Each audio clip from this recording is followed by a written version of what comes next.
바로 이어서 저희는 글로벌 증시 속 주요 이슈들 안에서 투자 아이디어를 발견해보는 라운드 테이블로 이어가도록 하겠습니다. 오늘은 매주 월요일 함께하고 계신데요. 문남중 대신증권 수석 연구위원과 함께하겠습니다. 어서 오세요. 안녕하세요. 네, 오늘 아시아 증시에 대한 점검 면밀하게 필요할 것 같은데 기대하고 있겠습니다.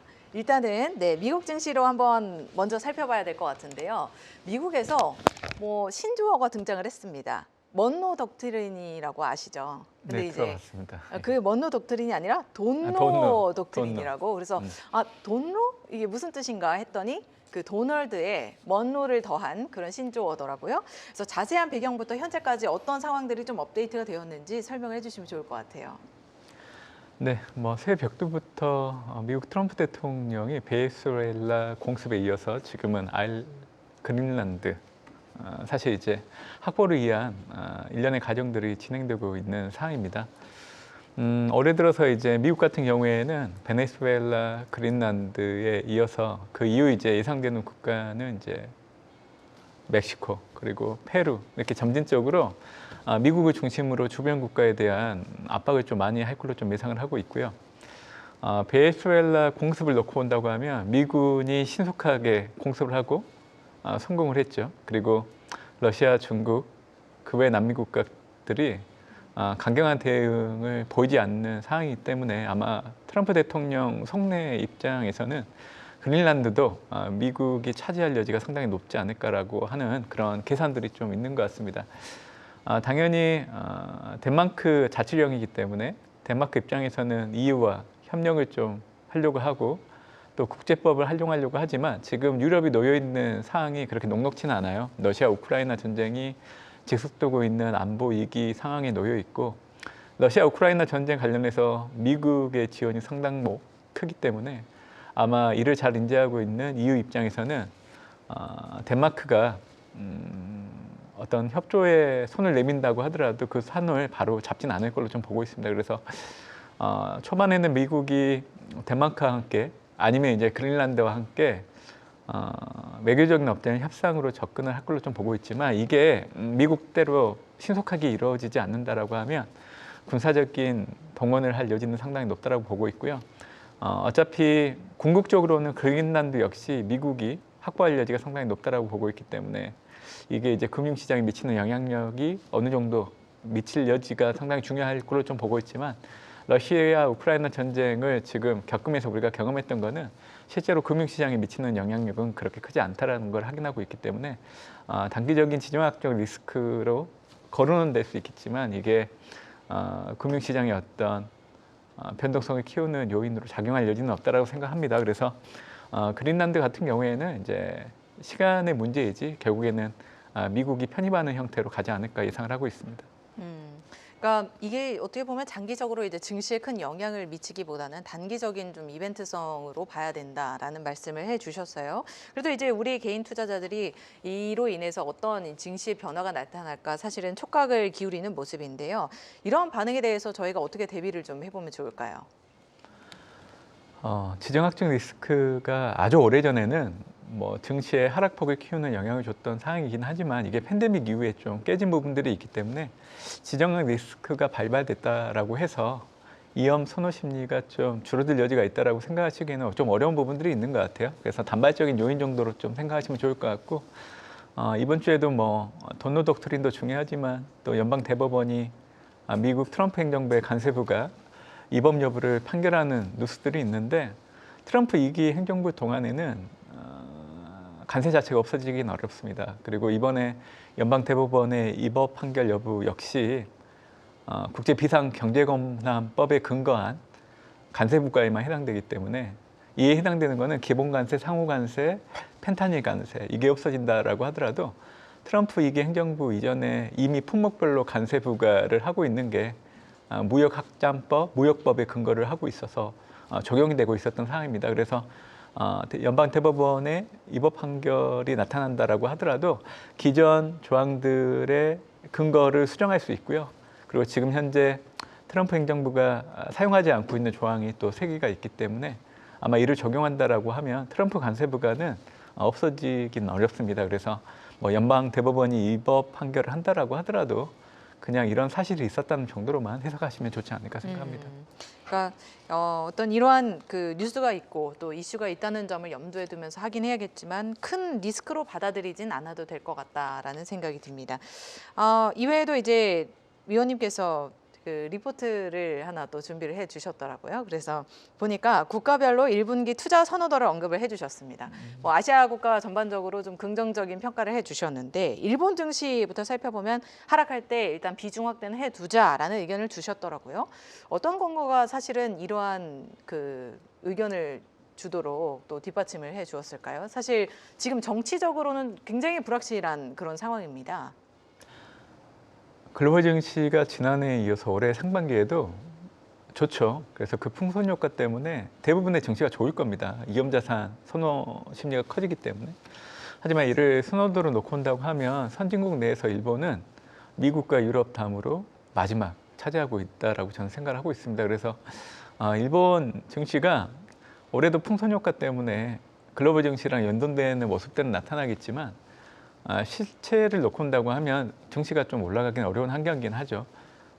BOJ의 금리 인상이 시작이 됐고 올해도 한 차례에서 두 차례 정도는 점진적으로 이뤄질 여지가 있기 때문에 BOJ의 금리 인상은 사실 엔화 강세 그리고 증시가 상승이 제한되거나 하락할 수 있는 요인이기 때문에 그래서 일본 증시는 연간을 놓고 봤을 때 매력도가 미국과 유럽 대비하면 그렇게 크지는 않다라고 생각을 해요. 다만 지금은 전반적인 증시 모두가 좋기 때문에 그 연동을 좀 받는 것 같고요. 일본은 지난해에 이어서 올해도 임금 인상을 주도를 할 겁니다. 5% 이상 예상이 되고 있는 상황이기 때문에 임금 인상을 할 수 있다라는 거는 임금이 소비로 연결되면서 구매력이 증가하는 데 영향을 줄 수 있는 부분들이 있기 때문에 올해 일본 경제가 그나마 성장하는 그 바탕에는 민간의 소비가 좀 회복될 수 있는 부분들 긍정적으로 해석할 수 있는 요인이긴 하다라고 생각합니다. 다만 정치적인 부분들이 상당히 중요할 걸로 좀 보고 있기 때문에 어차피 지난해 12월 전후로 해서 BOJ 총재가 그동안 계속 강조했던 금리 인상에 대해서 이제는 다카이치 총리 역시 암묵적인 용인을 하고 있는 상황이기 때문에 조만간 뭐 중의원을 해산한다라고 하더라도 이에 따라서 이제 다카이치 내각의 적극적인 재정 지출에 대한 기대들이 결국에는 뭐 엔화 약세 압력으로 작용할 수 있다라고 좀 해석이 있지만 이게 제한되는 데 영향을 줄 여지는 있다라고 생각하고 있죠. 그래서 일본은 타국가 대비 그렇게 매력은 떨어지긴 하는데 풍선 효과 때문에 지금 올라가고 있다라고 보고 있고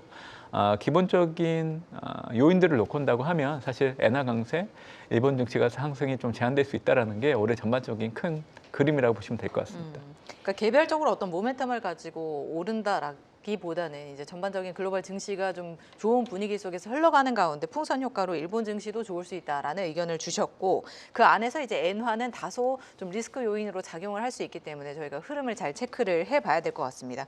안 그래도 일본 조기 총선론에 대한 이야기가 뜨겁습니다. 뭐 이달 23일에 국회가 개원하자마자 이제 해산을 하고 이제 다음 달에 2월 뭐 8일이라든지 15일에 이르렀을 때 이제 중의원 선거를 해서 국회 장악력을 높이겠다는 게 지금 다카이치 총리의 약간 계산된 계획입니다. 그런데 이게 이제 실제로 실행이 될 수 있다라는 우려들이 이제 불붙으면서 엔화가 1년 내에 최저치를 기록했는데요. 엔화가 이렇게 계속 빠져도 되는 건가요? 어차피 소식이 전해졌기 때문에 단계적으로 엔화가 약세 압력 받는 건 맞는 것 같고요. 지금 일본 다카이치 총리에 대한 지지율이 70%가 넘어가고 있는 상황입니다. 결국 이런 상황이라고 하면 일본 국민들이 원하는 정책을 다카이치 총리가 진행하려고 하면 어떻게 보면 이제 국민의 지지가 필요한 시점이라고 생각할 수 있다고 생각을 해요. 왜냐하면 중요한 선거 같은 경우에도 지금 일본 유신회와 합한 의석수가 233석인데 가반을 조금 넘어가고 있는 상황이기 때문에 사실 다카이치 내각이 어떤 정책적인 추진력을 하기에는 어려운 부분들이 있는 상황입니다. 그래서 지지율이 워낙 높게 나타나다 보니까 중원 같은 경우에는 지금 의석수보다는 조금 더 늘릴 여지가 있지 않을까라는 생각이 좀 있는 것 같고 그렇게 된다라고 하면 다카이치 총리가 생각하고 있는 정책 구현을 조금 더 추진력 있게 진행할 수 있는 바탕이 될 수 있을 걸로 좀 보고 있어서 그래서 아마 조기 총선을 할 겁니다. 하게 된다라고 하면 이제 내달 초에 조기 총선에 따른 결과가 나오고 중순 정도에 이를 공식적으로 발표할 걸로 좀 보고 있는데요. 아마 시간이 지날수록 다카이치 총리가 내세우고 있는 세 가지 하살이 있죠. 안보의식 강화에서 군사력 강화라는 부분들도 있고 내수 정책을 중심으로 좀 내수를 좀 확대하려고 하는 정책들도 있고 신산업에 대한 투자를 확대하려고 하는 이 세 가지 하살들을 좀 추진을 공격적으로 하기 위해서 하는 일련의 행동이라고 보고 있기 때문에 단기적으로는 이 소식으로 인해서 엔화가 약세의 압력을 좀 받고 있지만 궁극적으로는 좀 외환 시장에 반영되는 부분들이 좀 희석될 여지는 있다라고 생각하고 있습니다. 그런데 이제 2월 조기 총선을 하게 되면 또 하나의 우려로 등장하는 것이 바로 중일 갈등입니다. 이 부분에 대해서는 저희가 또 크게 우려를 하지 않아도 될까요? 이미 중일 관계 관련해서는 이제 장기화가 되지 중국이 않겠느냐라는 이야기들이 있더라고요. 계속 일본에 대한 압박을 좀 하고 있기 때문에 이게 단기간에 해결되기는 어렵다고 생각하고 있고요. 어차피 중국과 일본 간의 관계는 중국과 한국 간의 관계에 그랬듯이 좀 길게 놓고 생각을 해야 된다고 보고 있습니다. 그래서 이게 뭐 단기적으로 끝날 이벤트는 아닌 것 같고 이제 중요한 거는 이게 금융시장에 영향을 미치는지 여부인데 금융시장에 미치는 영향력으로서는 좀 제한되는 요인이라고 생각하고 있어서 저는 그렇게 크게 중요하게 생각하고 있지 않습니다. 네, 좋습니다. 그러면 이제 저희가 일본에서 중국으로 한번 넘어가 보겠습니다. 중국에 대해서도 사실은 비중 확대 의견을 주셨는데요. 글로벌 투자기관들에서도 중국은 좀 우호적으로 보고 있는 흐름들이 나타나고 있습니다. 골드만삭스 같은 경우에는 올해 중국 주식이 20%가량 상승을 할 것이다. 지수를 이야기하는 거겠죠. 그래서 구체적으로 어떻게 이런 또 의견을 줄 수 있었는지 그 배경이 무엇이었을까요? 아마 정치적인 기대를 바탕으로 그런 얘기를 한 것 같아요. 그래서 저 역시 올해 중국 증시를 긍정적으로 보지만 구조적인 경기 둔화 요인보다는 올해 상반기 때 트럼프가 중국을 방문하고 하반기 때는 시진핑이 이제 미국을 방문하고 그리고 11월 10일 이전까지는 미국의 중국에 대한 고유 관세가 유예될 걸로 좀 보고 있기 때문에 그래서 이 부분을 염두에 두고 중국 증시 역시 올해 글로벌 증시 흐름과 동일하게 움직일 수 있다라고 얘기를 드리고 있습니다. 중국 경제는 사실 증시를 기대하는 거랑 비교를 해보면 그렇게 좋은 상황은 아니에요. 올해 같은 경우에는 지난해와 비교했을 때 경기 부양에 대한 효과가 일시적으로 제한될 여지는 있다라고 생각을 하고 있고요. 올해부터 이제 15차 5개년 계획이 시작되는데 알려진 바로서는 이제 내수 중심의 성장을 강조하는 걸로 알고 있어요. 그러다 보니까 이제 소비에 대한 기대가 일정 부분 있는 것 같은데 잘 알아보면 이게 소비 진작보다는 제조업 기반의 자생의 경쟁력을 강화하는 거기 때문에 올해 소비 관련된 부양 예산은 줄어들 여지가 있어요. 그래서 이제 시장이 해석하는 것과 실질적인 내용은 좀 다르다라는 걸 좀 얘기를 해드리고 싶어요. 근데 결국 경제 성장률을 비교했을 때 지난해보다는 좀 낮게 나올 걸로 보고 있는데 그래도 그나마 유지하려고 하면 정책을 좀 꺼내드려야 되기 때문에 아마 중국 같은 경우에는 반도체, 재생에너지, AI 같은 신품질 경쟁력 확보를 위한 정책들을 계속 강조할 걸로 좀 보고 있고 스마트 그리드, 디지털 교통과 같은 신인프라 프로젝트에 대해서도 함께 추진될 걸로 좀 보고 있기 때문에 올해 중국의 경기 부양책 자체는 경제 성장률을 더 높이기 위한 모습보다는 지금 추정되고 있는 경제 성장률을 그나마 맞추기 위한 역할이 더 크지 않을까라고 생각하고 있습니다. 그러니까 경제 성장률을 기존에 이제 봤던 저희가 수준은 사실은 꽤나 큰 이제 성장폭을 보였었는데 이러한 흐름을 좀 맞추기 위한 정책들을 내놓긴 하겠지만 그 안에서 소비가 크게 늘어날 것 같지는 않다라는 말씀을 해주셨습니다. 근데 이제 저희가 중국 증시에 대한 내용들을 확인하면서 사실은 AI도 그렇고 로봇도 그렇고요. 이제 주도적으로 기술을 참 많이 개발을 하고 있다라는 생각이 들더라고요. 물론 이제 미국을 열심히 따라가려는 그런 모습들 안에서 서로의 아주 치열한 경쟁도 이루어지고 있겠지만요. 그래서 골드만삭스에서 주목해야 하는 종목으로 텐센트, 알리바바, CATL, 샤오미 등등 10곳을 꼽았습니다. 이 중에서 위원님께서 또 주목하고 계신 기업들이 있을 것 같아서 그것들을 위주로 한번 소개를 해주신다면요. 뭐 골드만삭스가 선정한 기업들이라 네, 다들 좋은 그렇죠. 기업이겠죠. 네, 제가 예, 저 역시 이제 중국 네. 기업들 뭐 나쁘다라고 얘기하고 싶지는 않고요. 일단 지금의 글로벌 테마로서 휴머노이드 로봇이 부각되고 있는 거는 올해 8월 달에 미국의 테슬라가 옵티머스 3세대 버전을 양산을 하기 때문에 그게 올해 휴머노이드 로봇에 대한 기대감이 꺼지고 있는 이유들이라고 생각을 합니다. 그래서 저는 휴머노이드 로봇 시장을 놓고 온다고 하면 올해가 상용화 단계에 본격적으로 진입하는 한 해이기 때문에 이제 의미가 있다라고 생각을 하고 있고요.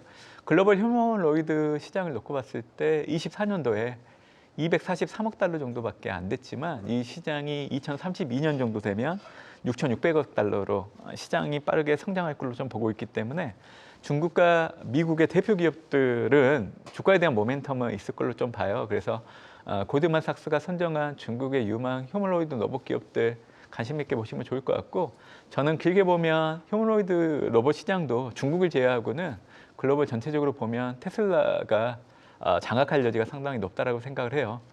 그리고 그나마 이제 비견에서 경쟁사로 언급할 수 있는 부분들은 아직은 비상장이긴 하지만 피규어 AI의 로봇이 그나마 경쟁할 수 있는 대상이라고 생각을 하고 있기 때문에 이렇게 보시는 게 좋아요. 미국 글로벌 전체 시장을 놓고 온다고 하면 당연히 미국의 테슬라가 주도하는 거고, 중국 시장을 놓고 온다고 하면 중국의 유니트리 같은 기업들이 아마 로봇 시장을 주도할 걸로 좀 보고 있기 때문에 지역별로 구분해서 봐야 된다라고 생각을 하고 있습니다. 그러니까 어떤 한 기업이 이제 글로벌 전체를 장악한다라기보다는 이제 미국은 미국 내에서 또 테슬라가 주도적으로 이제 이 시장을 이끌 것이고, 중국에서는 유니트리가 그 안에서 그 역할을 해줄 것이다라고 말씀을 해주셨습니다. 휴머노이드 로봇을 보니까 뭐 집안일까지 해주는 그런 역할들을 하더라고요. 위원님은 어떻게 들으실 생각이 있으세요? 그거 관련해서 이 유튜브 같은 데 보시면 피규어 AI에서 만들고 있는 로봇이 있어요. 그 동영상을 한번 보시면 아마 충분히 이 전기차 다음으로 휴머노이드 로봇이 빠르게 시장 침투력이 높아질 수 있다는 대목을 좀 읽을 수 있다고 생각을 해요. 그래서 오늘 시청하시는 분들은 시간 나실 때 피규어 AI가 만들고 있는 그 영상을 한번 보시면 좋을 걸로 좀 보고 있고요. 저는 일론 머스크가 글로벌 휴머노이드 로봇 시장이 200만 대 규모인데 테슬라가 연간 10만 대 정도 할 수 있다. 그리고 가격은 3만 달러 정도. 그렇게 해서 이제 매출 단에서 30조 달러 정도는 앞으로 예상할 수 있다라고 얘기하고 있는데, 저는 그게 먼 미래의 일은 아닌 것 같아요. 그래서 올해가 휴머노이드 로봇 양산의 본격화가 시작되는 한 해라고 하면 아마 앞으로 5년에서 7년 안에 우리 일상에서 테슬라의 휴머노이드 로봇을 쉽게 접하지 않을까 생각을 하고 있습니다. 네, 휴머노이드 로봇의 원년의 해가 되지 않을까 하는 생각이 듭니다. 마지막으로 대만에 대해서도 이제 여쭤보고 싶은데요. 대만에 대해서 이제 비중 확대 의견을 주셨습니다. AI 핵심 수혜 국가로 불리는 만큼 그 안에서 이제 TSMC가 가장 큰 역할을 해주고 있는데, 뭐 15일에 전체 실적이 공개되긴 하겠지만 일단 매출이 좀 좋게 나온 것 같습니다. 이 부분에 대해서 저희가 함께 고려를 하면서 대만 증시에 대해서 좀 긍정적인 의견 가져봐도 될까요? 우리나라 수출 증가율이 9개월 연속 플러스를 유지하고 있죠. 그래서 이제 코스피 역시 지금 우리가 경험하지 못했던 지수대로 올라왔던 것 바탕입니다. 한국과 대만은 반도체 수출 증가율이 해당되는 지수랑 동행하기 때문에 상당히 중요합니다. 근데 지난해 대만과 한국의 수출 증가율을 비교해서 보면 한국도 좋지만 대만은 너무 좋습니다. 그리고 지난해 3분기 기준으로 GDP가 전년 동기 대비 7.64% 정도 성장을 했죠. 말씀해 주신 것처럼 TSMC를 비롯한 대만 첨단 AI 공정에 대한 글로벌 수요가 너무 좋기 때문에 올해 역시 대만의 기업들 실적 지난해와 비교했을 때 더 좋아질 여지가 있고, 대만 증시 역시 상승할 수 있다라고 얘기할 수 있는 논리적인 근거는 다분하다라고 생각합니다. 근데 대만 증시와 한국 증시를 비교해 보면 한국보다 대만 증시가 상대적으로 좀 소외된 부분들은 있다라고 보고 있기 때문에 올해 이제 글로벌 AI 관련된 반도체 상승 사이클이 연장되는 분위기이기 때문에 아마 반도체국에서는 한국도 좋겠지만 상대적으로 대만 증시도 좋을 여지는 있다라고 생각을 해요. 다만 대만 증시의 아킬레스건 자체는 최근에 이 엔비디아가 TSMC에 대한 파운드리 공급망을 조금씩 다른 타 기업으로 조금씩 옮겨가고 있거든요. 인텔 같은 기업들로. 그러니까 앞으로 3년 내에 이제 대만 사태에 대한 부분들이 좀 빈번하게 거론될 여지가 있어요. 그렇게 된다라고 하면 TSMC를 비롯한 대만 내 기업을 운영하고 있는 기업들의 주가들 같은 경우에는 반도체 상승 사이클 기업 실적이 좋다라고 하더라도 투자 심리가 이축될 여지는 있는 것 같아요. 그래서 앞으로 대만 증시에 투자할 때는 중국의 대만 군사적인 행동을 가하는지 여부 이게 계속 빈번하게 좀 거론될 여지는 있기 때문에 그게 이제 주가의 불확실성을 키우는 한 가지 요인이 되지 않을까 생각을 하고 있습니다. 그러면 오늘 이제 저희가 일본, 중국, 대만을 살펴봤습니다. 미국이라는 선택지는 없습니다, 위원님. 이 중에서 만약에 투자를 하신다면 어느 국가를 가장 최선호 국가로 꼽아주실까요? 지금은 봄용 디램 가격이 전분기와 비교를 해보면 40% 이상 상승하는 구간이기 때문에 당연히 반도체 국가를 주목을 해야 되고요. 특히 삼성전자, SK, 하이닉스에 대한 국내 투자자, 외국인들 관심이 크기 때문에 삼성전자, SK, 하이닉스 같은 한국 증시에 대한 투자가 상대적으로 더 나은 대안이 되지 않을까 생각을 합니다. 그래서 한국, 대만, 그리고 일본 이렇게 순서를 가지고 투자하시면 좋다라고 보고 있습니다. 네, 좋습니다. 오늘 이야기는 여기까지 듣도록 하겠습니다. 오늘 말씀 고맙습니다. 감사합니다.